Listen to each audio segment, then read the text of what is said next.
Assalamualaikum warahmatullahi wabarakatuh.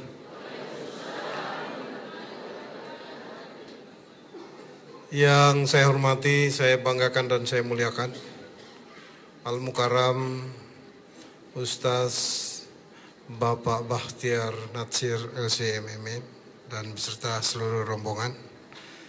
Yang sama saya hormati Bapak Wakil Bupati, Bapak Musbida, para Musbida, Pak Dandim, Pak Kapolres, mewakili Kajari, Pak Sekda dan seluruh pejabat yang hadir.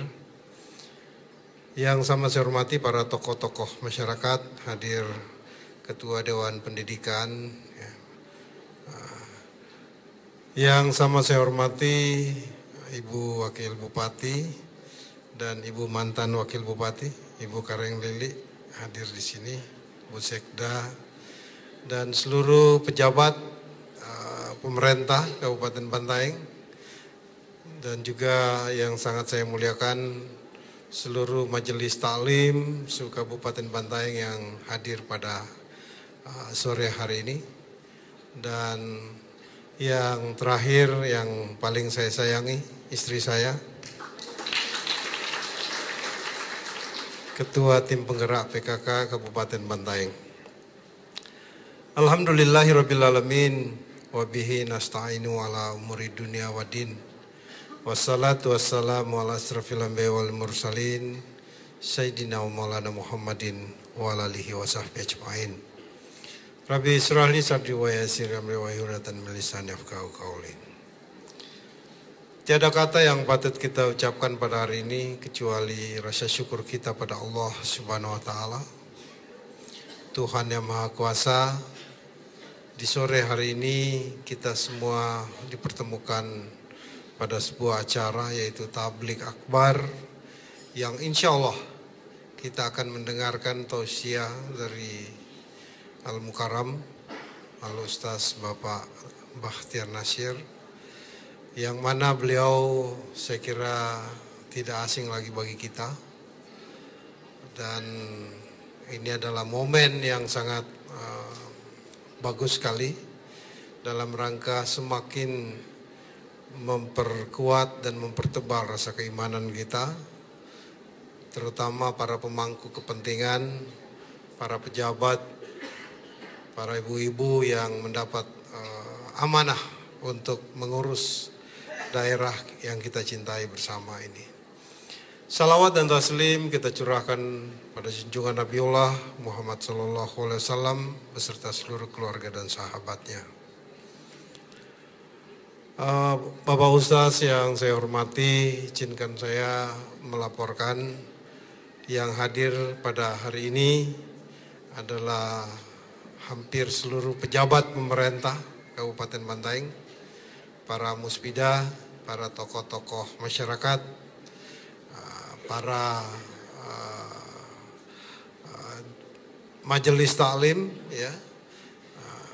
Sebenarnya kalau diundang seluruh majelis taklim, ruangan ini tidak cukup. Sehingga yang diundang hanya yang akses ke kota lebih dekat. Karena kecintaan kita pada acara ini, maka ya saya lihat ruangan ini hampir penuh. Dan saya kira banyak hikmah yang kita bisa petik dari pertemuan ini. Tentunya dalam rangka semakin meningkatkan kapasitas kita untuk mengelola daerah yang kita cintai bersama ini. Bapak Ibu sekalian yang saya hormati, tentunya sebelum saya mengakhiri sambutan ini, izinkan saya ingin menyampaikan selamat datang kepada Pak Ustadz di Kabupaten Bantaeng. Saya atas nama pemerintah dan seluruh masyarakat menyampaikan terima kasih atas kehadirannya di Bantaeng. Mudah-mudahan ini bukan kunjungan pertama. Kami berharap kunjungan-kunjungan berikutnya bisa hadir lagi kembali di Kabupaten Bantaeng ini. Kita bersyukur, alhamdulillah dari tahun ke tahun progres pembangunan kita di Bantaeng semakin terjadi akselerasi, dan peningkatan kesejahteraan kita juga tentunya ikut terangkat. di mana indikator bahwa kalau kita lihat kondisi kita pada 5 tahun yang lalu, pertumbuhan ekonomi kita hanya berada pada 5,3%, dan pada 2012 kita telah capai 8,9%, dan saya kira itu adalah sebuah pertumbuhan yang sangat luar biasa. Dan ini juga menjadi indikator kita, ternyata angka indeks pembangunan manusia kita, IPM kita, itu dari urutan ke-17 tahun 2008, sekarang kita udah masuk di urutan ke-5. Ini semua tidak serta-merta kita bisa capai. Tentunya ini karena kesungguhan kita semua dan kekompakan kita semua. Dan saya kira lagu wajib yang sering kita nyanyikan itu bukti, ya, bukti nyata bahwa alhamdulillah, ya, Bantaeng bisa menjadi sebuah contoh, ya, bagi model daerah-daerah yang sedang memacu pembangunan. Daerah tetangga kita, Pak Jeneponto, ya, saya setiap hari, Pak, Bupati Jeneponto menelpon pada saya untuk dibantu. Saya sudah melepas 2 tenaga kita, tenaga andalan kita, untuk kembali ke Jeneponto mengabdi. Jadi ada Pak Malik, ya, ini Pak Malik sekalian pamit, Pak. Ini, nah ini Pak Malik ini akan menjadi kepala dinas PU di Jeneponto. Ada direktur rumah sakit kita, ya, itu akan menjadi sekda di sana. Jadi satu-satunya kabupaten yang punya sekda dokter. Jadi itu bukti bahwa Bantaeng telah menunjukkan jati diri sebagai sebuah kabupaten yang dikelola oleh orang profesional, ya. Bayangin, kita udah diminta dari kabupaten tetangga untuk tenaga-tenaga. Saya kira itu Bapak Ibu sekalian, saya kira hari ini kita tentunya akan menyimak secara saksama tausiah dari Al-Ustadz Bakhtiar Nasir. Mudah-mudahan pertemuan ini mendapat berkah dari Allah Subhanahu wa taala, dan kita juga semakin solid dan kapasitas kita semakin kita tingkatkan. Saya kira demikian. Sekali lagi saya atas nama pemerintah dan rakyat Kabupaten Bantaeng menyampaikan terima kasih kepada Ustadz atas kehadiran di Bantaeng. Mudah-mudahan kehadiran ini bisa membawa berkah bagi kita semua. Wabillahi taufiq wal hidayah. Assalamualaikum warahmatullahi wabarakatuh.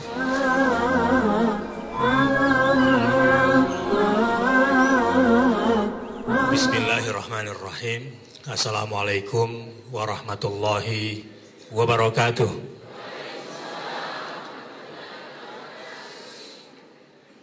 Alhamdulillah wa syukurillah wassalatu wassalamu ala rasulillah wala hawla wala quwata illa billah. Tahun 89 saya sering bolak-balik persisnya dari Kajuara di Bone ke Kota Makassar. Dulu ada bisnis udang tetangga pesantren, kalau saya mau ke Makassar sering bolak-balik lewat sini. Dan ini jalur angker dulu menurut kami dulu itu. Banyak orang-orang yang tidak berani melintas di sini dengan isu-isu yang negatif. Saat itu saya baru lulus dari pesantren Gontor di Jawa Timur, kemudian melanjutkan menghafal Quran di Bone. Setelah itu saya ke Madinah. Saya lahir di Jakarta, orang tua saya aslinya dua-duanya dari Bone.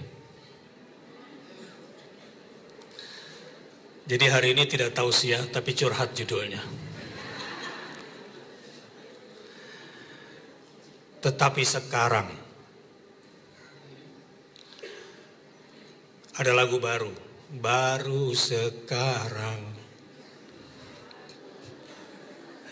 aku rasakan kota Bantaeng menjadi tujuan.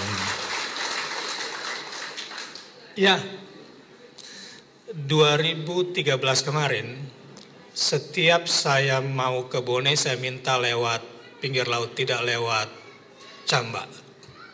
Meski itu jalur lebih cepat. Kenapa? Karena ada Bantaeng.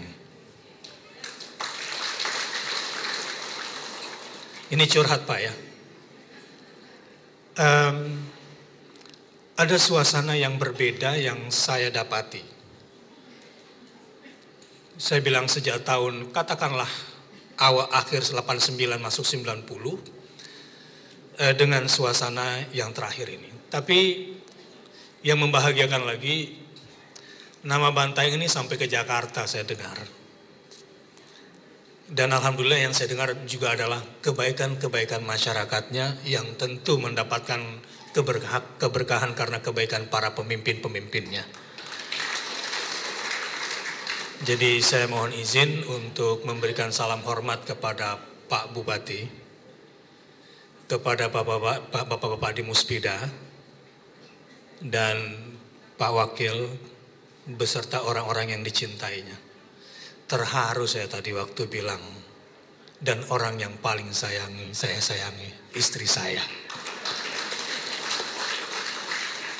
Bahasa terakhir itu sebetulnya dalam dunia parenting, saya juga pegiat masalah-masalah kerumah tanggaan.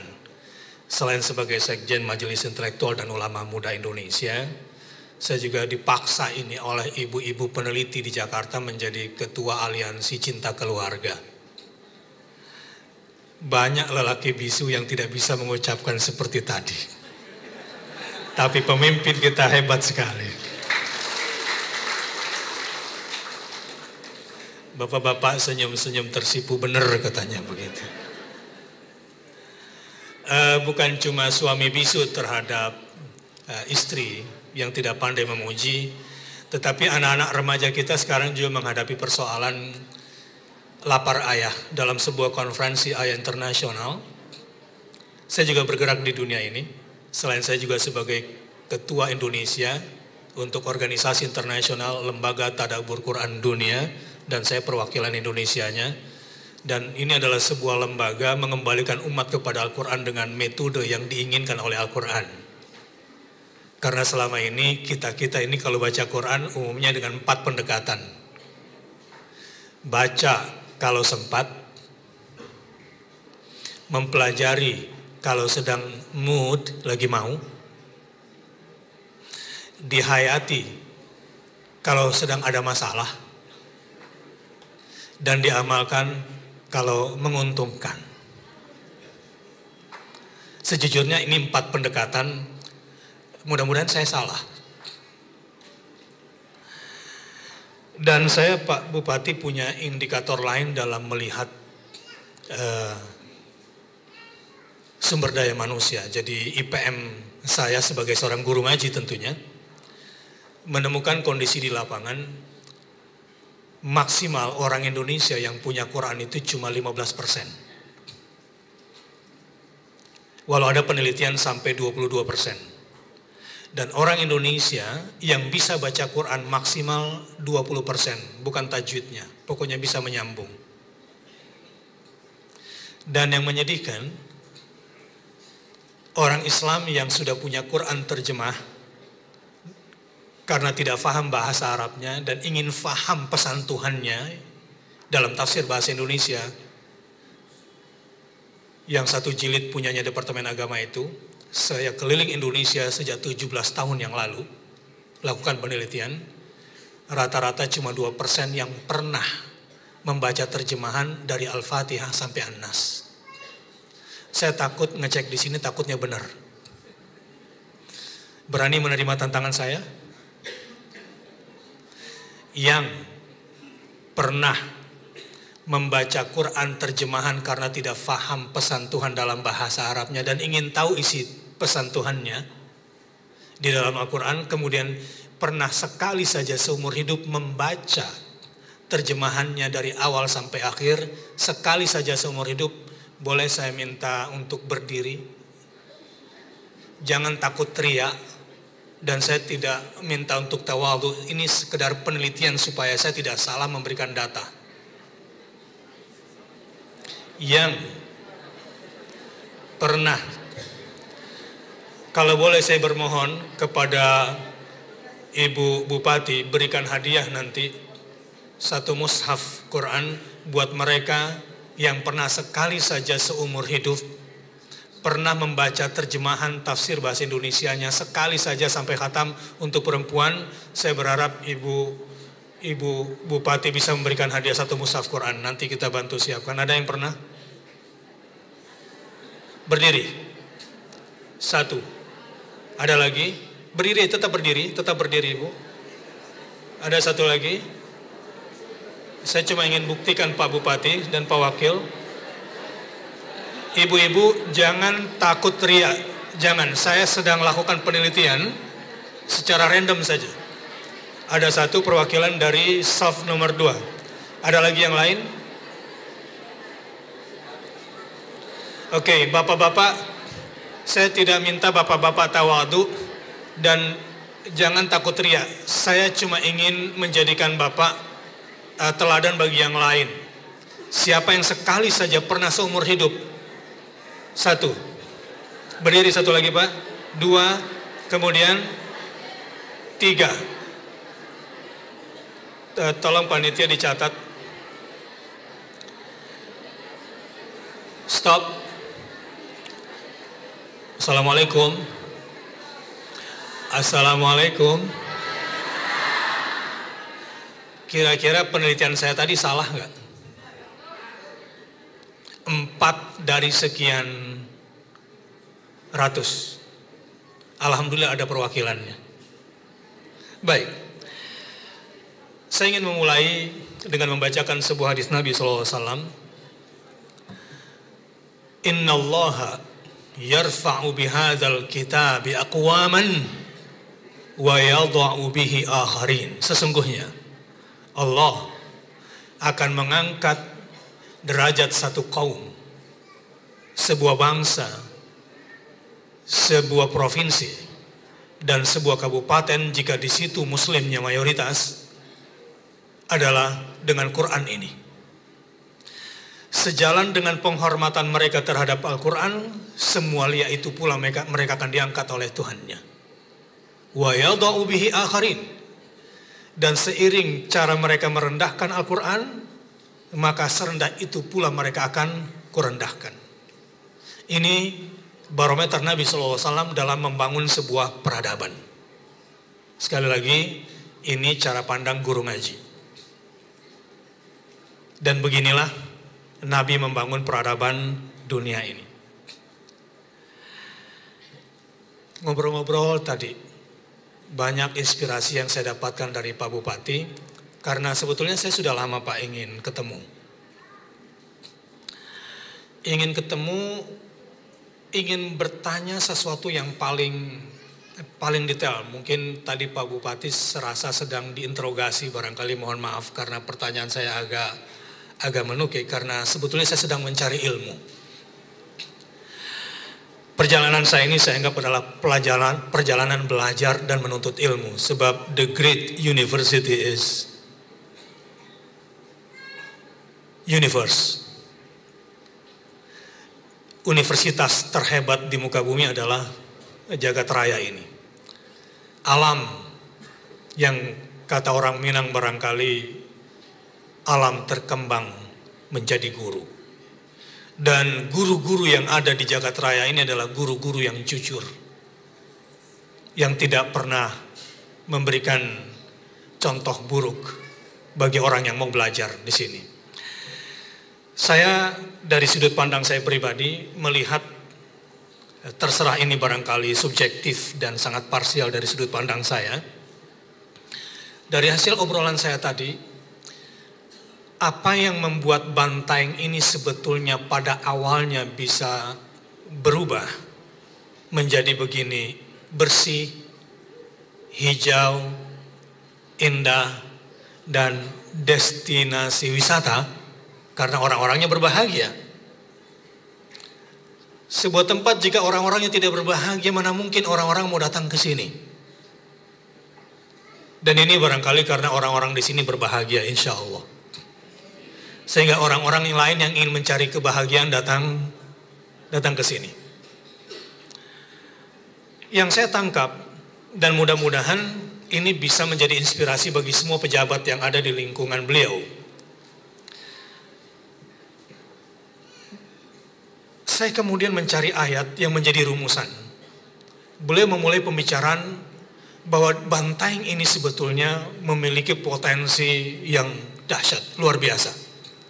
Lautnya, daratnya, dan bukitnya. Perkataan beliau tadi sebetulnya adalah gaya berpikir orang-orang bersyukur. Ketika Adam alaihissalam diciptakan oleh Allah Subhanahu wa ta'ala, ekspresi pertama Adam setelah diciptakan Allah dan ditiupkan ruh ke dalam tubuhnya, ekspresi pertamanya adalah bersin. Dalam bahasa Arab, al-atas dalilul haya. Orang bersin itu menunjukkan kehidupan. Dalam bahasa medis, orang yang bersin itu seperti di-tune up kembali sel-sel tubuhnya yang tidak aktif. Dalam bahasa medis. Tetapi dalam bahasa agama, orang itu sebetulnya ketika bersin, itu sekujur tubuhnya itu seperti di-tune up. Sehingga sel-sel yang tadinya tidak aktif kemudian menjadi aktif kembali dan orang ini kemudian menjadi sehat. Itu ekspresi Adam alaihissalam. Ketika kemudian ruh masuk ke wilayah Al-Khayshum namanya. Ini berdasarkan dari hadis-hadis yang resmi. Sebab saya takut berbicara tentang Nabi tanpa dasar ilmu yang kuat. Sebab bisa membuat persepsi yang keliru tentang sejarah antropologi kemanusiaan kita sendiri. Dan ucapan pertama kali yang dikatakan oleh Adam alaihissalam setelah dia sempurna menjadi manusia adalah Alhamdulillah. Bapak Ibu bangun tidur apa doanya?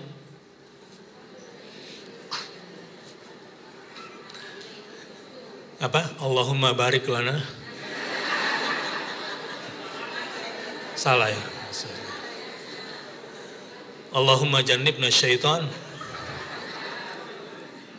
Keliru juga yang ini. Alhamdulillahilladzi ahyana ba'dama amatana wa ilaihin nusyur. Segala puja dan puji bagi Allah yang telah hidupkan aku semalam. Itu waktu kita tidur, ada kecoa jalan, apa bahasa Makassarnya kecoa itu? Ya begitulah kira-kira. Yang ibu-ibu kalau siang-siang itu takut, mungkin kalau ada berjalan di perutnya dia pun tidak tahu. Atau ketika plafon rumah jatuh dia pun tidak bisa menghindar. Amatana. Kita betul-betul dimatikan sementara oleh Tuhan, oleh Allah Subhanahu wa taala. Alhamdulillahilladzi ahyana, yang telah menghidupkan aku setelah mematikan aku. Dan pada akhirnya wa ilaihin nusyur, Allah lagi tempat kembaliku. Ini sebuah cara pandang yang kuat dan tidak ada narasi sekuat ini ketika ingin memulai hidup. Seperti Bantaeng yang hidup kembali dengan cara berpikir Alhamdulillahi Rabbil.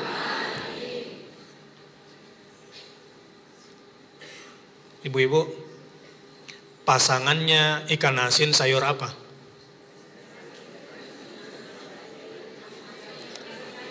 Hah? Sayur santan.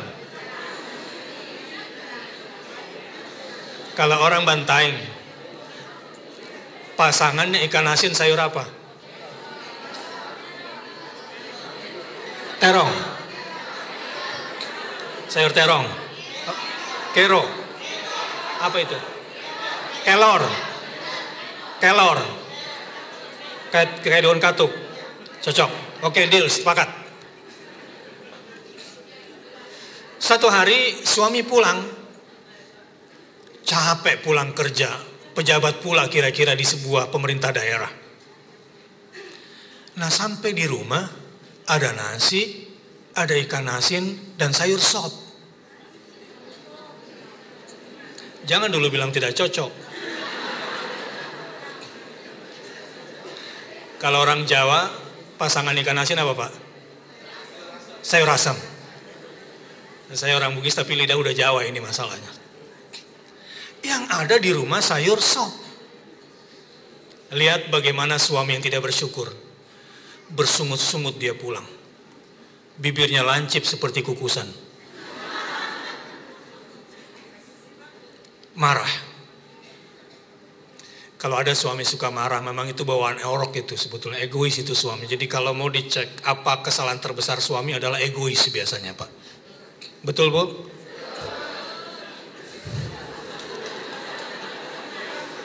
Saya bela ibu-ibu juga Pak. Tapi nanti ada satu sama kita buat Pak, insya Allah situasinya. Perempuan itu makhluk yang paling sering mengingat kalau ada yang menyakitinya. Betul? Tapi dia lupa dan pura-pura tidak tahu bahwa dia juga sering menyakiti orang lain. Itu tabiat perempuan. Lihat tuh artis yang di TV. 25 tahun pernikahan kami, tapi tak pernah bahagia. Mentang-mentang sudah punya di Timor Leste.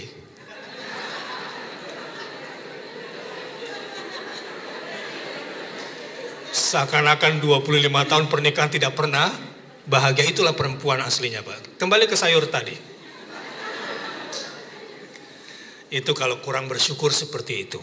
Orang kalau tidak bersyukur itu sepanjang pernikahannya dianggap susah semuanya. Dia lupakan kebaikan kalau tidak bersyukur. Maka bersyukurlah suami-suami yang sering berkata seperti Pak Bupati tadi. Dan yang paling tersayang, istriku. Ini perkara kecil kelihatannya, tetapi berat bagi suami-suami bisu.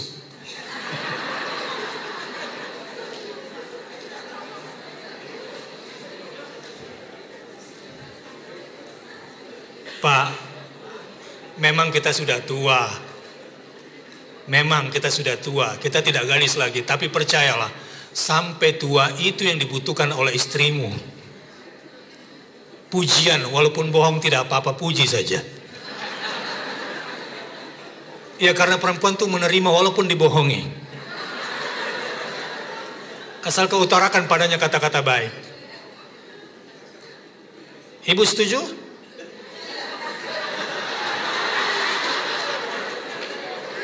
Ibu kan sudah tua, sudah tidak cantik lagi. Cermin tahun 90 dengan cermin tahun 2013 beda toh? Beda, makanya ketika suami bilang cantiknya istriku, sebetulnya udah enggak lagi. Tapi mau dibilang cantik atau jelek? Ya udah terpaksa dibohongi dulu. Baik. Suami bersyukur dan suami tidak bersyukur pulang. Ini yang satu sungut-sungut. Cuma gara-gara ikan asin tidak sama dengan pasangannya Kero tadi. Kenapa Pak? Apa salahku? Berapa tahun kita menikah? Jauh sekali mengambilnya. Ini cuma gara-gara ikan asin tidak cocok sebetulnya. Maksud Bapak apa? Itu makanan di meja cocok atau tidak ikan asin dengan sayur sop? Oh itu masalahnya, astagfirullahaladzim. Orang kalau tidak bersyukur itu, yang ada pun menjadi tidak enak. Tapi kalau orang bersyukur, semua bisa diolah menjadi bagus. Ini falsafah yang saya tangkap dari pimpinan kita. Insya Allah nggak mungkin Pak Bupati sendirian, pasti didukung oleh Pak Wakil, Pak Sekda, dan Pak Muspida juga yang hebat-hebat, insya Allah.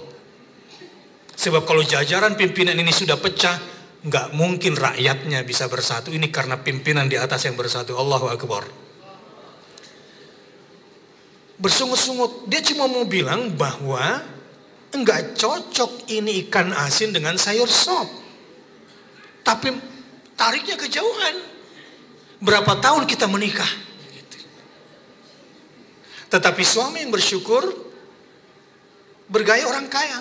Orang kaya itu sebelum ke main menu biasanya dimulai dengan apa? Appetizer. Apa yang orang biasa lakukan sebelum atau pada saat appetizer dia makan soft dulu toh? Setelah itu membayangkan indahnya makan nasi pakai ikan asin. Sopnya dimakan di muka seperti orang kaya. Orang kalau bersyukur semua terasa enak dan indah. Tapi orang kalau tidak bersyukur seperti itu.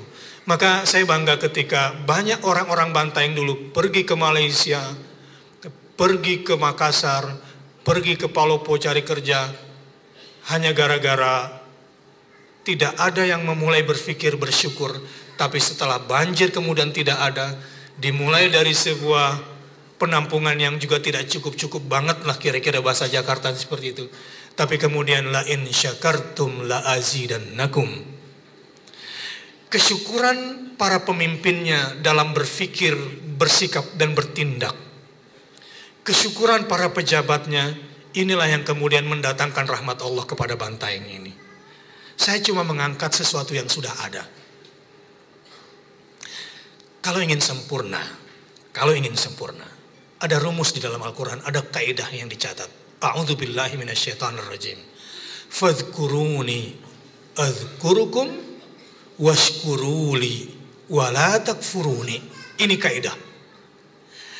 Ini formulasi hidup super bahagia. Kaidahnya sederhana. Fadhkuruni adzkurukum. Kata Allah, ingatlah aku, maka aku akan ingat kamu. Bahasanya sederhana. Bersyukurlah kepadaku dan jangan kufur, ingkar nikmat kepadaku. Itu yang kedua yang saya tangkap tadi obrolan saya dengan Pak Bupati juga. Dan beliau juga menceritakan tentang kebaikan wakilnya, sekretarisnya, dan pejabat-pejabat di atasnya. Karena tidak mungkin seseorang bisa berjalan sendiri dalam kepemimpinan. Dibutuhkan teamwork, dibutuhkan positive thinking satu sama lain. Dibutuhkan rasa amanah yang kuat dalam hal ini. Lihat, dari mana rasa syukur itu bisa muncul? Orang itu tidak bisa bersyukur kalau dia belum ingat kepada Tuhannya, belum berzikir kepada Tuhannya. Tidak bisa. Makanya rumusnya zikir dulu baru syukur. Ini rumus. Ada dialog antara Daud dengan Tuhannya. Ketika ayat turun, i'malu ala Daud syukra. Wahai kaum Daud, bersyukurlah dalam bentuk perbuatan. I'malu. Bukan waqulil hamd. Katakan alhamdulillah, bukan itu perintahnya. I'malu ala Daud syukran. Realisasikan bentuk syukurmu dalam kinerjamu. Ini kira-kira bahasa manajerialnya. Wahai keluarga Daud. Jadi rupanya ada dimensi syukur lain ketimbang alhamdulillah. Dalam bentuk aksi kerja. Jadi orang yang bekerjanya dasarnya syukur tadi, ikan asin, sayur sop sama nasi, itu menjadi sebuah aset yang luar biasa. Bergaya orang kaya yang sesungguhnya, bermental orang-orang yang bersyukur seperti itu. I'malu ala Daud syukran. Ketika Daud diperintahkan oleh Tuhannya, Tuhan, bentuk syukur yang seperti apa yang harus aku lakukan Tuhan bagiku? Ketika kau inspirasikan rasa syukur kepadaku, sehingga aku bisa bersyukur, itu sudah nikmat besar Tuhan. Jadi kalau kita bisa bersyukur sebetulnya karena Allah yang mampukan kita bersyukur. Sama dengan kaidah begini. Kalau satu hari kita bisa bertobat, Itu sebetulnya karena kita sudah diampunkan dosa-dosa kita sebelum kita bertobat. Itu rumusnya sebetulnya. Mana mungkin kita tertarik untuk bertobat sebelum kita menyadari kita salah. Dan kesadaran menyadari kesalahan itu karena Allah sudah ampunkan dosa-dosamu yang salah sebelum itu. Allahu Akbar. Allahur Rahmanur Rahim. Jadi ketika Daud bertanya, Tuhan, bentuk kesyukuran apa lagi yang harus aku lakukan bagiku ketika kau inspirasikan rasa syukur kepada aku sehingga aku bisa bersyukur, itu adalah sebuah nikmat yang luar biasa. Allah kemudian menjawab, sekarang kau mengerti hakikat bersyukur. Sekarang realisasikan itu dalam bentuk perbuatan. Maka berkerjalah. Daud alaihissalam. Di usianya yang kira-kira 16 tahun. Dengan ketapelnya. Kerajaan dan raja terkuat. Goliat, Jalut. Tumbang. Dengan batu kecil. Dengan ketapelnya itu. Daud yang nantinya memiliki anak. Siapa anaknya Nabi Daud? Siapa anaknya Nabi Daud?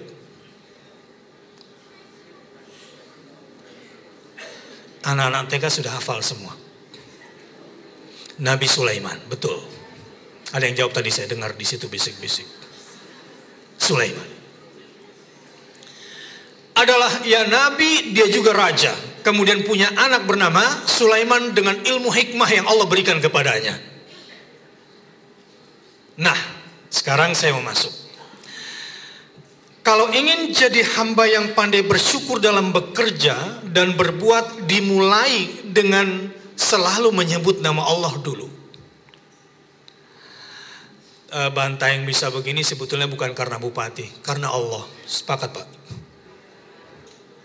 Yang mampukan laut ini kemudian tunduk dan mau dibuat jadi pantai marina ini karena Allah yang izinkan. Sepakat? Kemudian orang-orang mau datang ke Bantaeng karena Allah yang gerakkan hati mereka untuk datang ke Bantaeng, betul? Dan mereka kemudian sampai ke sini dengan mudah, dengan semua aksesnya karena Allah sudah tundukkan jalannya, Allah tidak pecahkan bannya, Allah tidak buat eksiden yang membuat orang-orang trauma ke Bantaeng, itu karena Allah yang berikan rahmat kepada rakyat Bantaeng. Sepakat? Kalau selalu itu dipelihara, fadhkuruni, kata Allah, ingat semua nikmatku kepadamu, maka aku akan ingat kamu nanti kalau kamu susah. Dan setelah itu tinggal bersyukur saja. Ini kaidah yang kedua. Jamaah rahimakumullah. Tadi berbicara tentang IPM ya, indeks pembangunan manusia. Ternyata dari situ memulainya. Tadi saya tanya dengan Pak Wakil itu indeks ekonomi saya lihat tadi pertumbuhannya 3,6. 3,6 pertumbuhannya dari 5,3 ke 8,9 jadi 3,6 ya pertumbuhannya, jadi di atas 50% kenaikan itu. Saya tanya dari Pak Wakil tadi, ini mana duluan, manusianya dulu atau ekonominya dulu? Ternyata pertumbuhannya sama. Fadhkuruni adzkurukum washkuruli wala takfuruni. Grafiknya memang begitu. Ilmu, guru, dan wahyu. Ilmu, guru, dan wahyu. Kenapa saya tanya tadi di awal, siapa yang pernah membaca Quran dari awal sampai akhir? Itu kalau kita tanya-tanya nanti ada cerita menarik itu. Kenapa dia tertarik untuk melakukan itu? Sementara yang lain tidak tahu malu. Tiap hari bangun tidur langsung HP-nya dah lihat. Ke kantor emailnya dibaca. Satu-satunya pesan yang malas dibaca adalah pesan dari Tuhannya. Insya Allah setelah ini akan terjadi kelipatan besar di Bantaeng, dan sungguh Bantaeng akan menjadi model bagi seluruh Indonesia kalau ditambah satu langkah lagi dengan Al-Qur'annya dibaca lagi. Sebab tidak ada ilmu yang bermanfaat kecuali dari Al-Quran dan dari As-Sunnah. Dan saya kira kearifan lokal ini yang harus dibangun, dimulai dari situ. Saya berkata begini karena Pak Dirjen Pembangunan Masyarakat Desa, seminggu yang lalu saya berjumpa dengan beliau, sempat curhat karena 6,7 triliun untuk pembangunan masyarakat desa seperti nggak ada gunanya Pak, menguap. Saya berbicara berdua dengan beliau di ruangannya. Pak Bahtiar bisa bantu saya. Maksud Bapak apa? Saya katakan kepada mereka, kita terlalu membawa metode-metode canggih yang ternyata sistem mendevelop masyarakat, konsep pembangunannya itu tidak sesuai dengan kearifan lokalnya. Akhirnya biaya studinya mahal-mahal, pulang dengan infrastruktur yang baru juga mahal, sementara tidak sesuai dengan kondisi kearifan lokalnya. Saya yakin ini dari semua jamaah, saya yakin kalau semua sudah bayar pajak, kalau disuruh bayar zakat lagi mau atau tidak? Mau.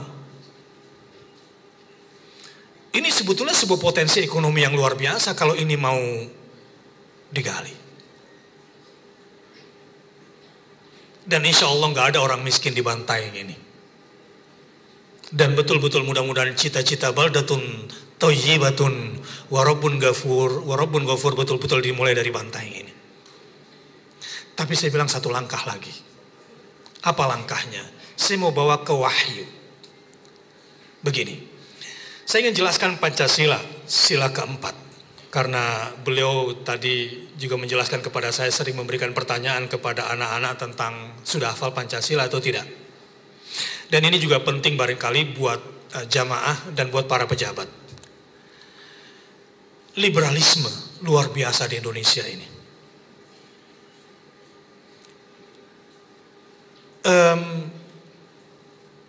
Susah sekarang menafsirkan ketuhanan yang Maha Esa, Pancasila ini, berdasarkan pembukaan undang-undang yang disebut dengan yang Maha Esa itu adalah atas berkat rahmat Allah Subhanahu wa Ta'ala. Sekarang ketuhanan yang Maha Esa ini Pak, itu bergeser menjadi monoteism. Berbeda tauhidullah dengan monoteism. Monoteism itu pokoknya mengakui satu dewa, satu Tuhan. Maksud saya ini kita berbicara Pancasila. Aliran agama itu sesat tetap diakui selama mengakui satu Tuhan, apa saja Tuhannya. Padahal yang dimaksud dengan yang Maha Esa dalam pembukaan Undang-Undang Dasar Negara Indonesia sebagai dasar ideologi kearifan lokal kita adalah atas berkat rahmat Allah Subhanahu wa Ta'ala. Karena orang Indonesia, para pejuang 45 itu sadar betul Indonesia bisa merdeka ini bukan karena bambu runcing, karena memang Jepang dan Belanda harus pulang. Sudah waktunya pulang. Ketika Hiroshima dan Nagasaki. Tapi alhamdulillah para pahlawan, para pejuang itu membawa bambu runcing, sedikit usaha yang Allah lihat usaha mereka, kemudian Indonesia ini kemudian dimerdekakan. Saya boleh tanya Pak, para pejuang 45 waktu membawa bambu runcing ke medan juang agar Indonesia bisa merdeka, terfikir nggak bakal dapat proyek di lapangan?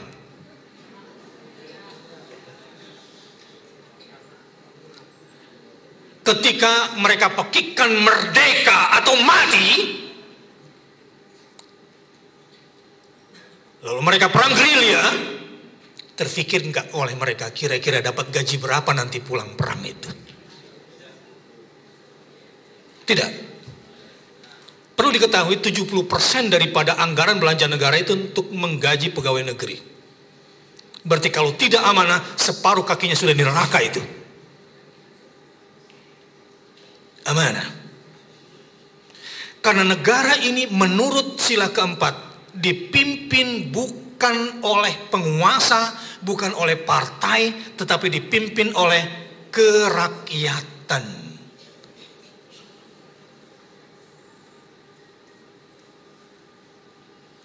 Kerakyatan yang mana yang dipimpin oleh hikmah? Apa itu hikmah? Maaf, dosen-dosen di FISIP saya tanya ini, tolong bantu saya, apa bedanya hikmah dengan kebijaksanaan dalam sila keempat ini? Apa penafsirannya? Apa bedanya hikmah dengan kebijaksanaan?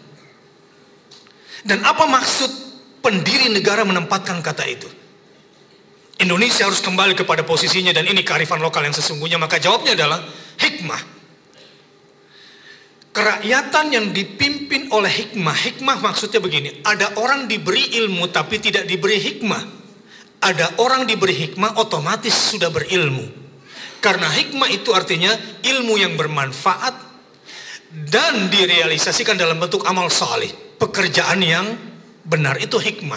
Jadi Indonesia ini tidak boleh dipimpin kecuali oleh yang punya ilmu dan ilmunya bermanfaat buat masyarakatnya, dan manfaat itu harus dibuktikan dalam bentuk amal saleh, pekerjaan yang benar. Kalau tidak punya kriteria itu, jangan menjadi pemimpin di Indonesia ini berdasarkan amanat Pancasila.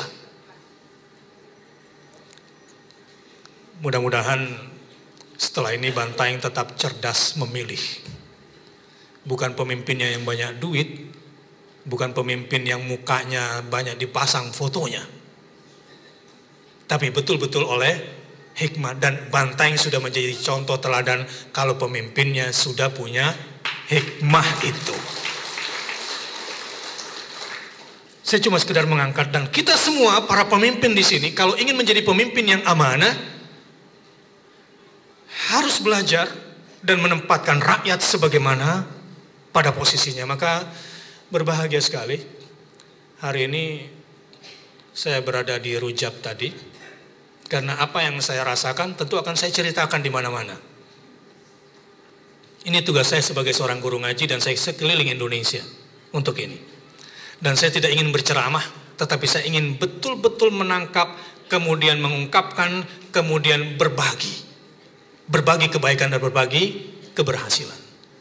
Yang dipimpin oleh hikmat dalam kebijaksanaan dan perwakilan. Kalau memang ada anggota dewan di sini, mungkin saya juga perlu ajak bicara. Curhatannya Pak Dirjen pembangunan masyarakat desa itu persoalannya adalah karena orang-orang yang menggunakan dana 6,7 triliun ini pikirannya proyek terus. Sehingga fungsi daripada proyek itu tidak sampai.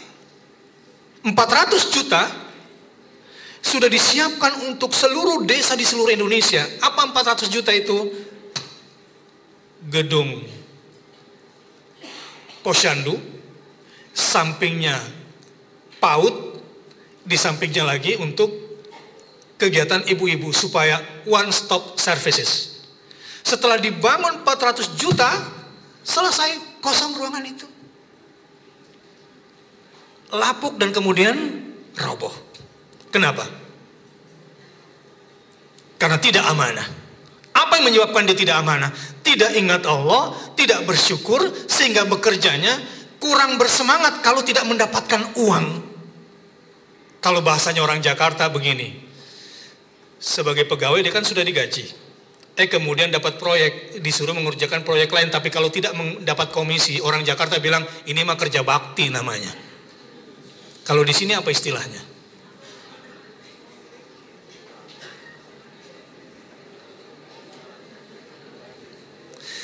Kalau masih sampai di situ mentalnya, susah bangkit ke depan. Sekarang saya mau beri stimulusnya, apa yang harus kita lakukan.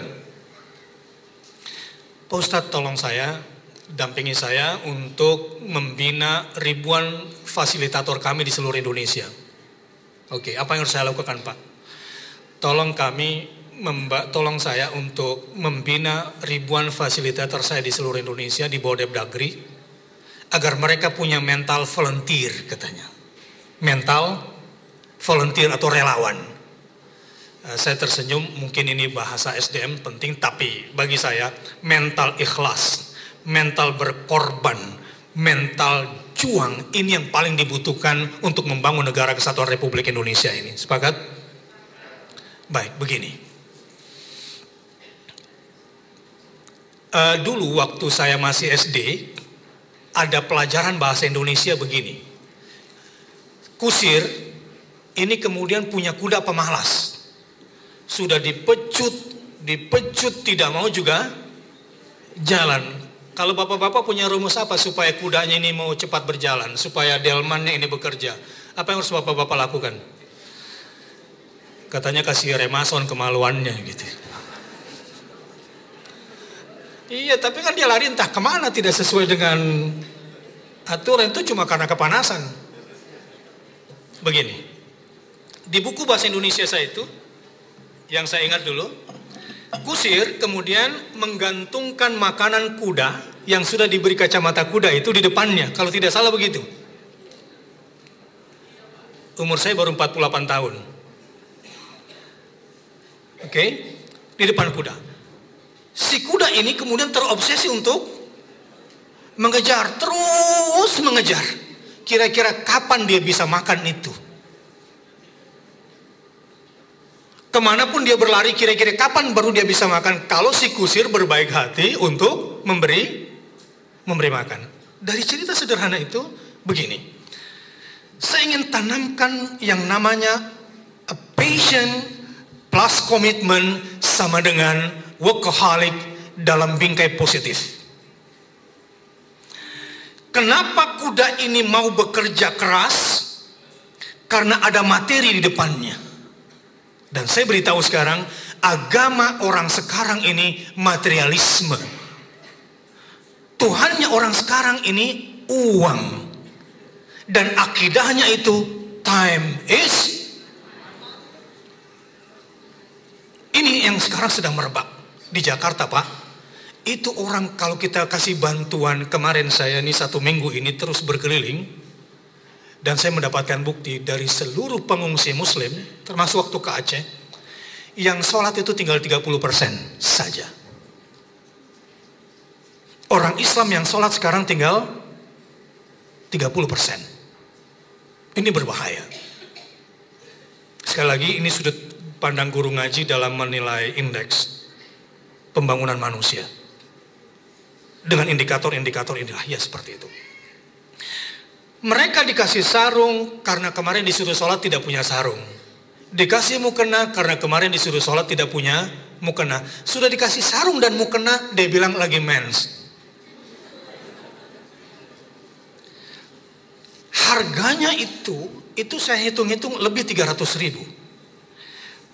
Tapi besoknya saya tes. Coba kasih ibu yang itu uang 100.000 rupiah.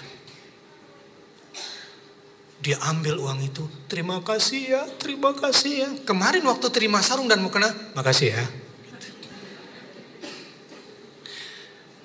Kenapa bisa sekjen buta hanya gara-gara uang $200.000 dia korbankan lembaga negara? Gara-gara $200.000 dia korbankan kampusnya. Kalau Pak Bupati dulu adalah dari Sivitas Akademi Unhas, lalu melakukan kesalahan, kira-kira kalau sampai satu hari naudzubillah min dzalik kemudian korupsi, kena juga nggak kampusnya? Kena. Apa kurangnya mereka-mereka ini? Kenapa bisa terpelanting? Lihat lembaga tinggi negara itu. Apa kurangnya ilmu beliau seorang profesor? Apa kurangnya kehormatan lembaga itu? Tapi gara-gara agama yang bernama materialisme, Tuhan yang bernama uang, akidah time is money itu, dia bukan cuma hancurkan lembaga negara, dia hancurkan kampusnya, dan dia tidak sadar, dia hancurkan keluarga besarnya, dan dia hancurkan nama baik istrinya, anaknya, dan cucu-cucunya. Lihat bagaimana uang membutakan itu. Naudzubillah min dzalik. Lalu apa yang harus kita lakukan? Ini terlalu serius. Bu, seandainya ibu punya suami, ya, ini kan udah pengajian semua nih. Ini ada cerita di Jakarta. Suami pulang kantor main golf. Tiung, plung. Pulang buka dasi. Mah, di tas papa itu ada uang 30 juta. Habis main golf, mama tahu dong, abu-abu. Mungkin habis main golf gini, tiung gitu ya, lapangan terbongkar, ada uang 30 juta gitu.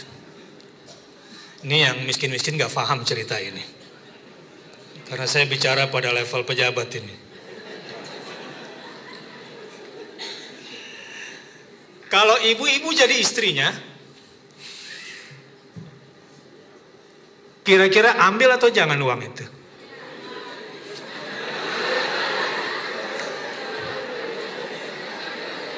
Kriterianya sederhana. Satu, enggak minta, dikasih. Kebetulan ada tas di Makassar kemarin, new arrival. Dan anak butuh uang kuliah, total kebutuhan 15 juta rupiah. Dan ada uang di situ 30 juta rupiah dari suami. Kira-kira ambil atau jangan? Tapi suami sudah bilang, itu abu-abu. Mama kan orang majelis taklim, terserah mama deh. Kan sudah mengaji mamanya. Ambil atau jangan?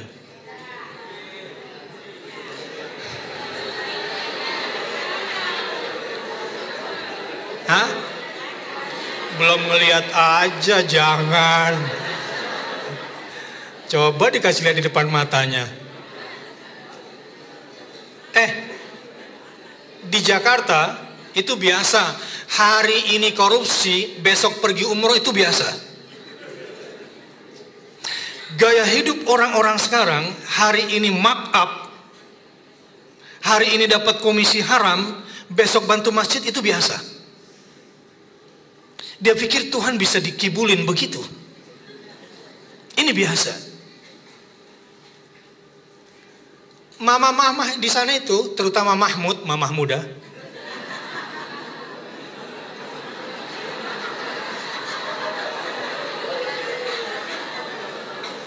Ada bapak-bapak yang punya Mahmud baru?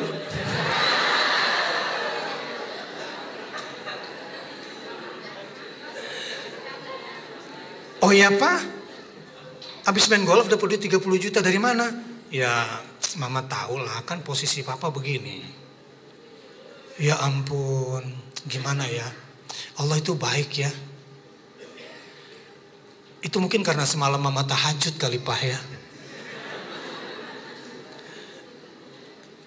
Kebetulan memang anak kita minggu kemarin butuh uang untuk uang kuliahnya 7 juta Pak. Terus mama kemarin lihat tas baru Pak. Allah tuh baik banget deh sama kita. Terima kasih, alhamdulillah ya Allah gitu. Diambillah uang itu. Ini haram kan sebetulnya? Iya Pak, enggak sih, kayaknya enggak tegas deh. Haram enggak Bu? Ustadz belum jelasin dari mana itu. Pokoknya uang itu pemberian berkaitan dengan jabatan. Kalau dalam bahasa Pak Abraham Samad ini namanya gratifikasi gitu. Ambil atau jangan? Nggak percaya gue. Baik. Supaya bisa berkata jangan, ganti dulu agamamu, jangan agama materialisme. Agama Allah Subhanahu wa Ta'ala. Tadi saya dapat cerita bagus. Pak, di kampung mana tuh Pak yang kering tidak turun hujan? Yang Bapak pakai pemadam kebakaran itu? Ya, yang itulah. Lihat, orang yang beragama dan bersyukur dalam bentuk pekerjaan. Lihat, beliau bawa pemadam kebakaran, disiramlah tanah itu. Kok tiba-tiba hujannya jadi ikut teratur ya turunnya. Siapa yang mengatur hujan itu? Pernah dengar hadis nggak, satu hari ada seorang petani, di tanah yang kering, dia berdoa kepada Allah, ya Allah, aku mau bercocok tanam di atas tanah ini. Kalau nanti aku panen, dan karena tanah ini hasilnya tak ada hujan dan tidak ada biaya produksi, maka zakatnya 10%. Ya Allah, kuniatkan kalau aku panen nanti, maka ku zakatkan 10% dari total hasil pertanianku. Wallah, Allah kemudian perintahkan malaikat awan, wahai malaikat awan, dorong awanmu di atas sawahnya si fulan, karena dia berjanji untuk memberikan 10%-nya di jalan agamaku, dan berikan kepadanya tetesan air hujan yang paling bagus. Maka setiap air hujannya menguap dari laut, dan di bawah permukaan kulit laut itu ada zat-zat kimia yang paling dibutuhkan. Tentu beliau lebih tahu ketimbang saya dunianya. Sampai kepada potasium yang dibutuhkan oleh tanah yang kering kerontang itu, itulah yang dibawa oleh setiap tetesan air hujan. Dan hujan sebelum terjadinya hujan kemudian berbentuk awan. Dan kenapa awan tidak boleh 1000 meter, 1000 kaki di atas permukaan tanah? Jadi siapa yang melarang awan itu tidak boleh lebih rendah dari 1000 kaki permukaan tanah? Ada yang mengatur? Ada yang bisa membantu mengatur itu? Dan setiap tetesan air hujan itu adalah sebuah proses yang rumit, di mana racikannya adalah racikan Allah Subhanahu wa taala, dan Allah sudah tetapkan setiap tetes air hujan yang jatuh akan jatuh pada pohon yang ini, pada daun yang itu, dengan dosis yang seperti ini, persis sesuai kehendak Allah Subhanahu wa taala. Begitu terjadi, dan akhirnya petani ini subur tanamannya dan maksimal panennya. Allah Subhanahu wa taala. Karena beliau berusaha melakukan itu, karena Allah Subhanahu wa taala hanya kebaikan, maka Allah turunkan hujan karena ada usaha. La in syakartum azidannakum. Di Jakarta lain lagi ceritanya. Rekayasa cuaca 20 miliar dalam satu malam, menggarami awan supaya awan mencurahkan hujannya di laut Jakarta. Apa yang terjadi? Curah hujannya di Bogor.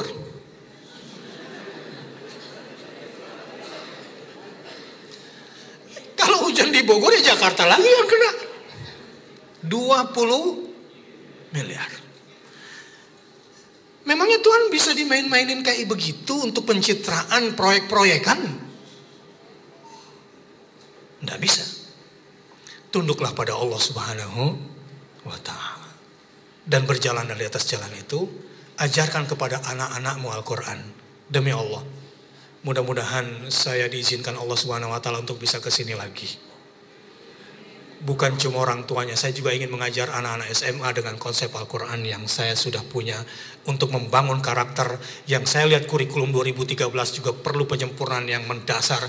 Karena yang disebut dengan karakter yang paling hebat itu ada di dalam Al-Quran. Dalam kisah Luqman ada 9 karakter utama yang jika itu dihujamkan kepada anak-anak muda, insya Allah akan lahir orang-orang hebat dari bantaing nanti itu. Sebagai penutup dan untuk pengingat bagi kita semua, saya mau bertanya kepada semuanya, berapa lama lagi kira-kira sisa usia kita hidup di dunia? Yang pasti sudah pendek, tapi kalau mati bisa keluar dari ruangan ini bisa besok. Pertanyaan kedua, kira-kira berapa lama nanti kita tinggal di akhirat? Berapa lama kita tinggal di akhirat? Berapa lama kita tinggal di akhirat? Selama-lamanya. Kalau di dunia sebentar lagi, akhirat selama-lamanya, kira-kira pola kerja apa yang harus kita lakukan? Pola kerja yang harus kita lakukan adalah wabtaghi fima atakallahu darul akhirah wala tansa nasibaka minad dunya. Kalau orang-orang ini kemudian bekerjanya dan kita masyarakat bersatu mendukung pemerintahnya karena Allah dan berakhirat oriented. Berakhirat oriented maksudnya adalah menjadikan standar kesuksesan adalah akhirat, menjadikan standar kebahagiaan adalah akhirat, menjadikan standar keselamatan adalah akhirat. Artinya jangan merasa kalau sudah selamat di dunia ini berarti selamat. Hari ini misalnya kita korupsi, hari ini kita kemudian bermaksiat, alhamdulillah untung tidak ketahuan. Di dunia mungkin selamat, tapi bisa selamat? Tidak. Jadi kalau bekerjanya dasarnya seperti itu, insya Allah kita punya benteng yang kuat. Dan Allah akan tolong kita. Amin ya Rabbal. Pertanyaan kedua. Seberapa mampu dan seberapa lama kita bisa bertahan di neraka kira-kira?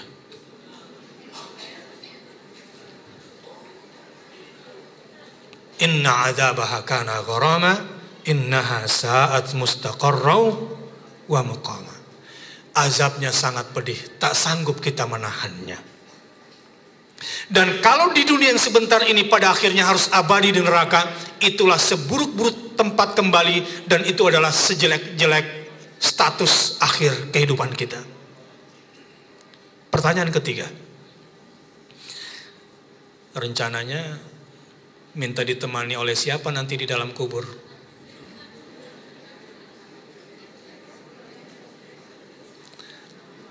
Rencananya minta ditemani oleh siapa di dalam kubur? Adakah orang yang setia denganmu yang sehidup semati dulu rela menemani di dalam kubur? Cuma dua pilihannya. Siapa yang ingin kau jadikan teman di dalam kuburmu? Imma al-amal as-salih wa imma al-amal as-su. Cuma dua, antara si amal soleh akan menjadi manusia, menjadi sosok manusia menjawab pertanyaanmu di hadapan mungkar dan nakir, atau amal jahatmu yang menjadi temanmu dan kamu tersiksa. Pertanyaannya, kalau sudah tahu tidak kuat di neraka, kalau sudah tahu bahwa teman dikubur cuma dua pilihannya, maka bekerja yang bagaimana yang harus kita lakukan? Bekerja yang benerlah, sudah begitu kira-kira. Marilah kita bersatu padu mewariskan sesuatu yang indah di Bantaeng ini untuk anak cucu kita. Percayalah, orang yang bekerjanya untuk dirinya sendiri kurang kuat. Umumnya kita ini bisa bekerja kuat itu karena untuk anak cucu kita. Betul enggak? Kita mau kerja keras supaya anak kita bisa ke sekolah. Kita mau bekerja keras supaya anak cucu kita nanti bisa bahagia. Betul kan? Dan inilah ciri-ciri pemimpin dan orang-orang bijaksana dalam menjalani hidup. Sebagai penutup, satu pertanyaan dan satu saran. Nanti kalau mau maksiat, nanti kalau mau curang, cari tempat aman yang tidak dilihat oleh Allah Subhanahu wa taala.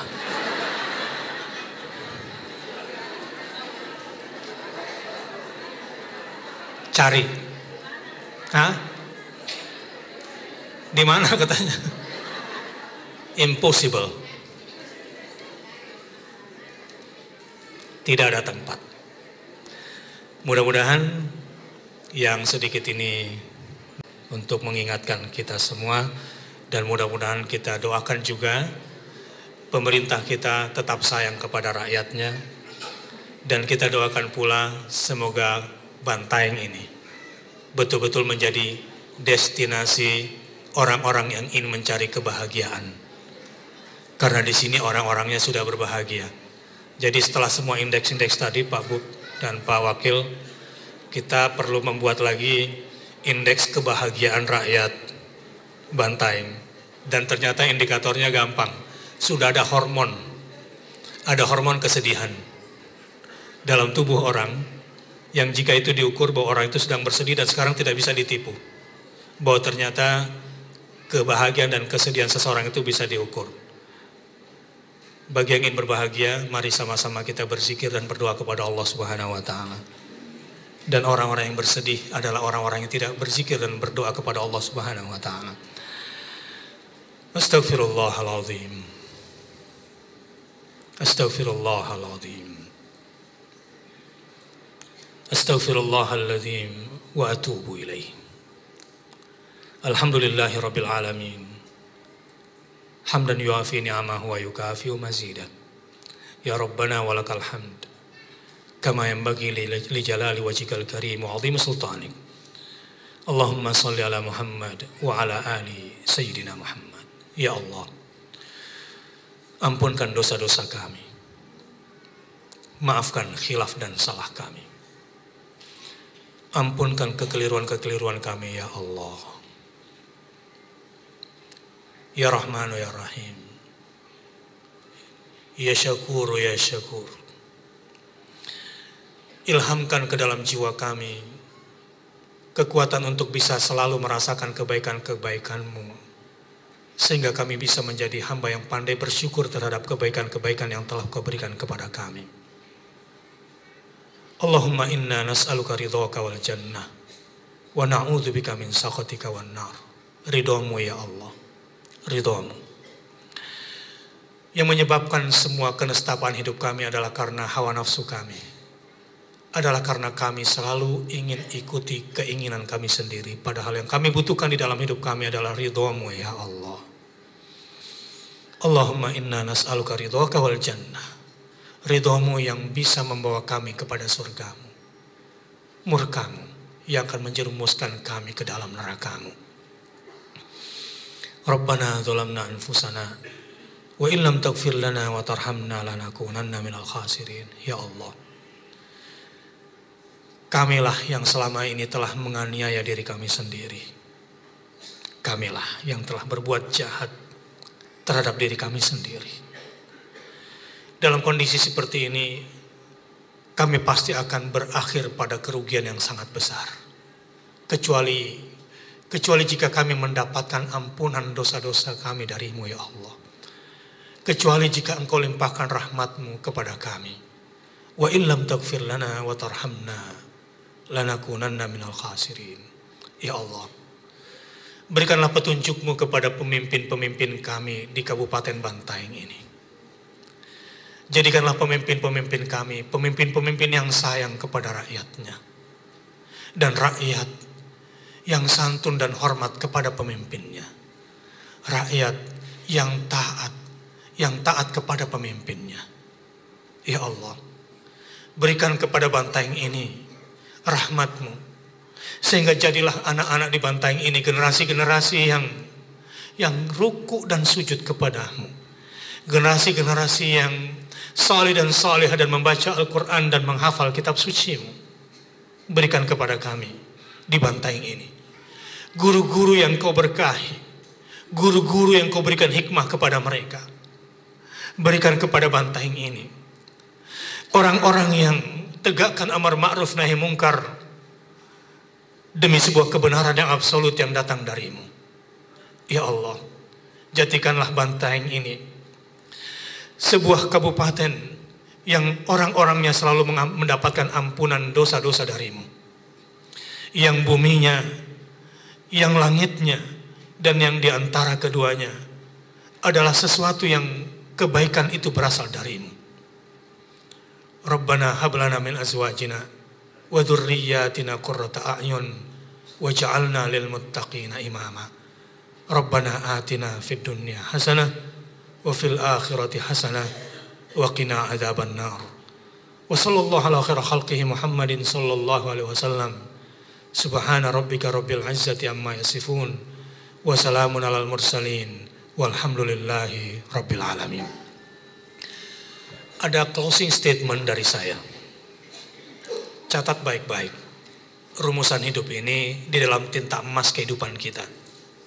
Ingat baik-baik. Puncak kenikmatan surga nanti adalah kalau kita dimampukan bisa melihat Allah. Maka puncak kenikmatan di dunia ini adalah kalau kita sudah merasakan perjumpaan dengan Allah lewat zikrullah. Berat kemungkinannya bisa memasuki pintu surganya Allah yang di akhirat kalau belum mampu memasuki pintu surganya Allah yang di dunia. Tahukah Anda apa pintu surganya Allah yang di dunia? Adalah berzikir dengan merasakan perjumpaan dengan Allah. Bersyukur dalam bentuk perbuatan sehingga kita merasakan bahwa ini adalah pemberian Allah. Hadanallahu wa iyyakum ajma'in. Wassalamualaikum warahmatullahi wabarakatuh.